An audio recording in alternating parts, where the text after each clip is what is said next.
Hello guys, આજે મારો 15મો દિવસ છે આપણી મોટર ડ્રાઇવિંગમાં અને છેલ્લા 15 દિવસથી દીપક કાકાએ મને બહુ સારી એવી ગાડી શીખવાડી. બેઝિકથી લઈને એડવાન્સ સુધી બધું શીખવાડ્યું. યુટર્ન કઈ રીતના મારવો, ટ્રાફિકમાં કઈ રીતના ક્લચ હોલ્ડ કરવો, ઢાળ ઉપર કઈ રીતના હોલ્ડ કરવો ક્લચ, બધું એમણે શીખવાડ્યું. હવે એકલા ગાડી ચલાવી હોય તો બી હું ચલાવી શકું છું. અને જે પેલું કહેવાય ને કે શિક્ષક ટકોર મારીને વિદ્યાર્થીને શીખવાડે કે ભાઈ ક્લચ દબાય, બ્રેક દબાય, એવું બધું એમણે આમ થોડા સ્ટ્રિક્ટ છે પણ એ જરૂરી છે, તો જ વ્યક્તિને મગજમાં બેસે. આ વસ્તુ એવી છે, તમને એક્ટિવા કે બાઇક આવડતી હશે પણ તમે એવું કોન્ફિડન્સમાં આવશો કે મને ગાડી બી આવડી જશે તો જલ્દી નહીં આવડે. બરાબર, તમે એવું જ રાખો મને કશું નથી આવડતું, દીપક કાકા એમની રીતે બધું શીખવાડશે. એમના પગમાં બી ક્લચ અને બ્રેક છે પણ એ દબાવશે નહીં, બધું તમારી જોડે જ કરાવડાવશે. એટલે તમને અનુભવ લાગે.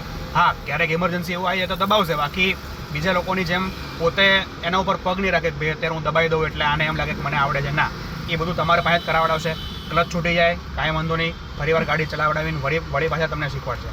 એટલે કોઈ પણ ચિંતા કર્યા વગર બેફિકરાઈથી આવો, ગાડી શીખો અને એમની મોટર ડ્રાઇવિંગને આપણે 10માંથી 10 સ્ટાર. તમને પહેલા દિવસથી છેલ્લા દિવસ સુધી એમડી મોટર સ્કૂલમાં મારો સ્વભાવ કેવો લાગ્યો, મારું શીખવાનું ટીચિંગ કેવું લાગ્યું? સ્વભાવ એકદમ સરસ છે, એકદમ ભાઈબંધની જેમ વાત કરે છે. હા, સ્ટ્રિક્ટ થવાનું ત્યારે સ્ટ્રિક્ટ પણ થશે, બરાબર. અને સાદા રોડ ઉપર તમે એમને ચલાવતા હશો તો ભાઈબંધની જેમ વાત બી કરશે. 4 રસ્તા આવશે એવું બધું આવશે એટલે એલર્ટ પણ થઈ જશે એમ કે ભાઈ ક્લચ દબાવો, બ્રેક છોડો, લીવર આપો, ગિયર બદલો, એવું બધું સતત એમના મોઢામાંથી નીકળે એટલે આપણને પછી ગાડી ચલાવતી વખતે યાદ આવે, એમના બધા એમનો અવાજ યાદ આવે. હું સતત બોલ કરું છું, એ તમને મારું ઇન્સ્ટ્રક્શન આમ કેવું ટોર્ચર રૂપ લાગે? નહીં, ટીચિંગ રૂપ.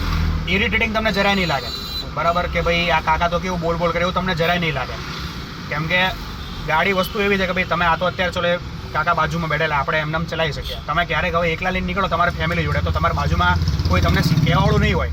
એ લોકોને તો એમ જ હશે કે ભાઈ તમને આવડે છે, એટલે એ વખતે તમને મગજમાં અવાજ આવશે દીપક કાકાનો કે ભાઈ 4 રસ્તા આવ્યા છે, બ્રેક દબાવો, ક્લચ છોડો, બ્રેક દબાવો, ક્લચ છોડો એમ. એટલે એ વસ્તુ જરૂરી છે, બરાબર. એટલે 15 દિવસ ક્યાં જ અત્યારે ખબર બી ના પડી, હસતા રમતા શીખતા કરાવતા.